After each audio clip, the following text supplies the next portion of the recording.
Xo'p, assalomu alaykum do'stlar. Bashnya Ostankina, telebashnya. Moskvadagi ko'p yurganlar bilsa kerak va ko'plari bilmasa ham kerak. Что tevasida shu cho'qqisida restoran bor, aylanib turadi. Xo'p, video qilishdan maqsad nima?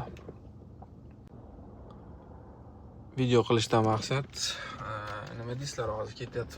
Videoga kelib qoldi. Shu bashna haqida bir 10-15 minutlik video qilsammi deb, qayerdan kiradi, qayerdan chiqadi, necha pul turadi bileti, necha yoshdan necha yoshgacha mumkin, shu короче nima narsa ketadigan bo'lsa shu narsalarni bir olib video qilsammi deb o'ylab turibman. Shu uchun kommentariyada qoldiringlar. Agar qil desanglar 15 minutlik полный necha pul ketadi, qayerdan kiradi, qayerdan chiqadi, necha jetarga chiqadi, полный подробный video qilamiz 15-20 minutlik. Только kommentariyada qoldiringlar. Like, kommentariy. Rahmat. Kutib qolamiz sizlardan. Bashna Ostankina. Shu tevasida restoran bor.